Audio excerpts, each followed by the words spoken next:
The story kicks off on New Year's Eve in Baltimore, where the city is alive with celebrations, parties, and plenty of drinking.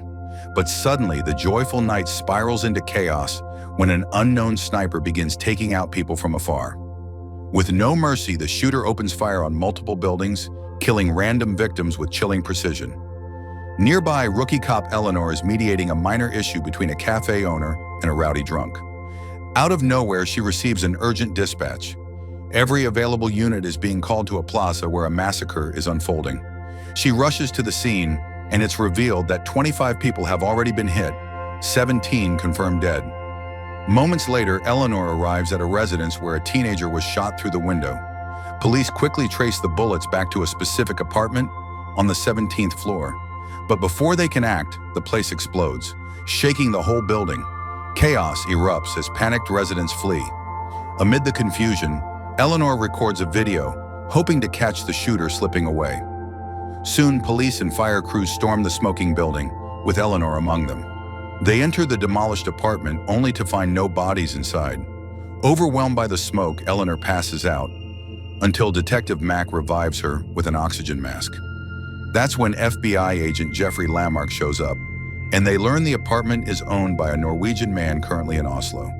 He received the property as payment for a debt and has been trying to sell it.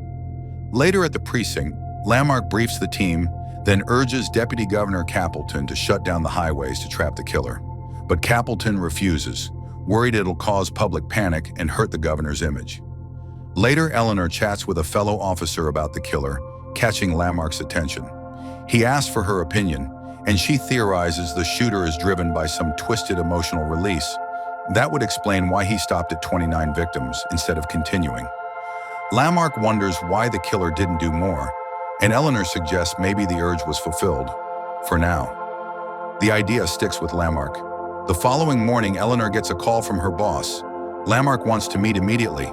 She heads to a cafe, where she finds him clashing again with Capleton, who still refuses to act. Once Capleton leaves, Lamarck asks Eleanor to join his team. She's stunned, and he explains it's not just because she's insightful, it's because her mind works in a similar way to the killer's. Detective Mack then arrives, and Lamarck says the three of them will now work as a unit. At the morgue, the trio faces the 29 victims lined up. The sheer brutality overwhelms them. The killer's precision suggests serious military training.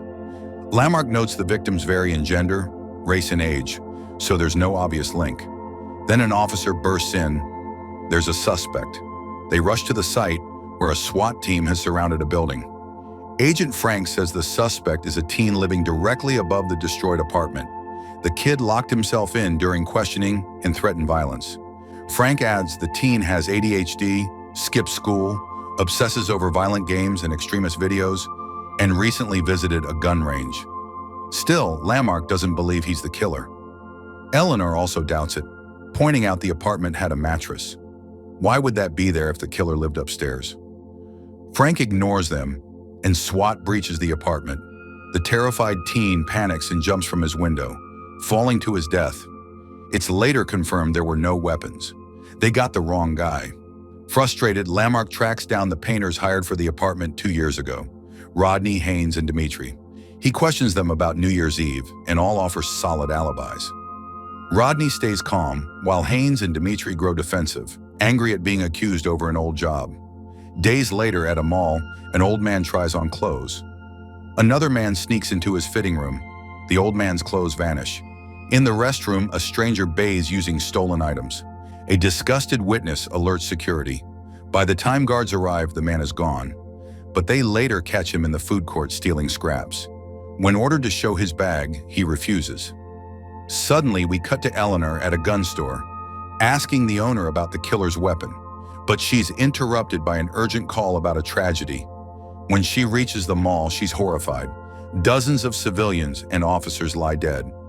She joins Lamarck and Mack in the security room to study footage.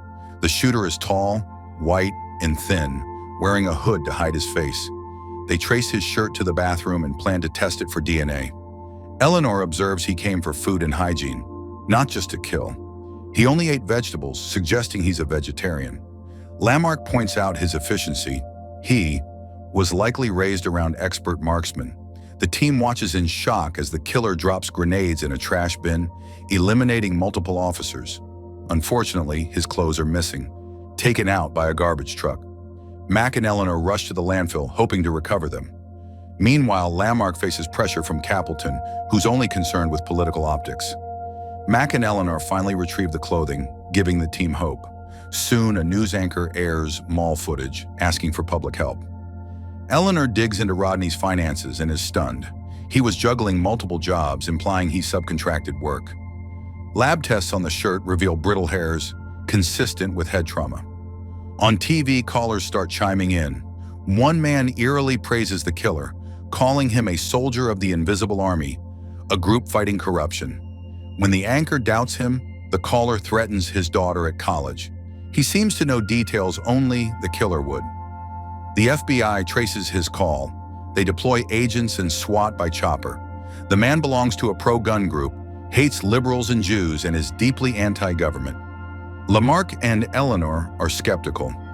The real killer acts alone and has no political ties. Still, they're forced to follow orders. Soon, the caller and his crew pull into a store, laughing about their prank. Eleanor and Mac go undercover and warn civilians to leave. But one elderly man speaks too loudly, drawing a thug's attention. Backup arrives, weapons are drawn, and a firefight breaks out.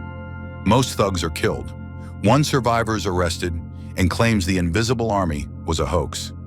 The next day, Lamarck is brought before a disciplinary board. They accuse him of failing to lead, blaming him for the deaths. He argues the higher-ups made key decisions, but they won't listen. They also shame him for recruiting Eleanor, citing her addiction history and FBI rejection. Despite Lamarck's defense, both are dismissed from the case. Devastated, Eleanor returns home and breaks down, until a realization hits her. She visits Rodney late at night and demands to know how he works so many jobs. When his wife pressures him, he confesses. Eleanor calls Lamarck, and Rodney admits he hired ex-cons, immigrants, and others no one else would employ. One of them, Dean, was a vegan who had worked at a slaughterhouse. Rodney says Dean refused meat because of what he saw on the job. His height and build matched the killer's. They call in a sketch artist, and Rodney helps recreate Dean's face. With only 3 slaughterhouses in the area, the team checks each one. Finally, an elderly woman identifies Dean Posse. She recalls he was shy but hardworking, until a supervisor named Alonzo bullied him over his head shape. One day, Alonzo died in a freak meat grinder accident. Though Dean claimed it was an accident, everyone believed otherwise. He went to jail, but only for 2 years. Eleanor reads Dean's file. His dad was in the Army and taught him to shoot. Dean survived a childhood gunshot to the head, leaving lasting trauma. He has no ID, credit, or address. He's a ghost. They visit Dean's mother's house. Eleanor wants to call Mac, but Lamarck advises against alerting the FBI too soon. Dean's mother answers the door. She's reluctant, but allows them in. She says she last saw Dean during the pandemic. As a child, he was cheerful until his father accidentally shot him. He lived, but was never the same. His father wanted him in the Army, but Dean was deemed too gentle. While Eleanor peers outside, she notices 2 teacups and a man's shirt drying. She sees a shed nearby and tries to warn Lamarck, but too late. A gunshot rings out. Dean kills Lamarck from the shed. His mother warns Eleanor not to move. She reminds her of the promise to keep Dean alive, and Eleanor hands over her gun and phone. The mother walks outside and begs Dean to surrender. She promises Eleanor can help him avoid prison due to his mental health. When Dean says nothing, she breaks down and shockingly takes her own life. Devastated, Dean enters the house with his gun and tells Eleanor his hatred is for society itself. She relates, saying she's felt the same. As he softens, he says he wants to lie beside his mother and be burned after death. Eleanor agrees, but a police car pulls up. Dean thinks he was tricked and knocks Eleanor out, dragging her to the basement. When police knock, Dean opens fire, killing 2 officers. More arrive, surrounding the property.